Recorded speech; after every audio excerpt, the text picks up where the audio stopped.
BNP ও প্রশাসনের বারবার অনুরোধের পরও জামায়াত নেতাদের অসহযোগিতায় শেরপুরে সংঘাতের সূত্রপাত দাবি মাহদি আমিনের। বিএনপি নির্বাচন পরিচালনা কমিটির এই মুখপাত্র আরও বলেন, হত্যার ঘটনা অনাকাঙ্ক্ষিত ও অপ্রত্যাশিত।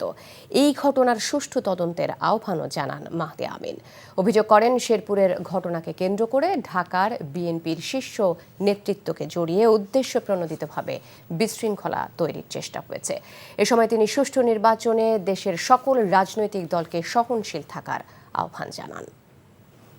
সম্মেলনে আপনারা কষ্ট করে উপস্থিত হয়েছেন, অসংখ্য ধন্যবাদ। আমরা সেই ফ্যাসিবাদের আমলে ঘুরে ফেরত যেতে চাই না, যেখানে কোনো কিছু হলেই দোষারোপের রাজনীতি হবে, কোনো কিছু হলেই সেটাকে নিয়ে স্বার্থ হাসিলের একটা নতুন বয়ান তৈরি করা হবে। আমরা চাই সুষ্ঠু তদন্ত, পাশাপাশি সবাইকে আহ্বান জানাতে চাই কেউ যেন কোনো উস্কানি না দেন। শেরপুরের এই ঘটনার পুনরাবৃত্তি যেন দেশের আর কোথাও না ঘটে, সেই জন্য আমরা অন্তর্বর্তী সরকারের প্রতি জোরালো আহ্বান জানাচ্ছি।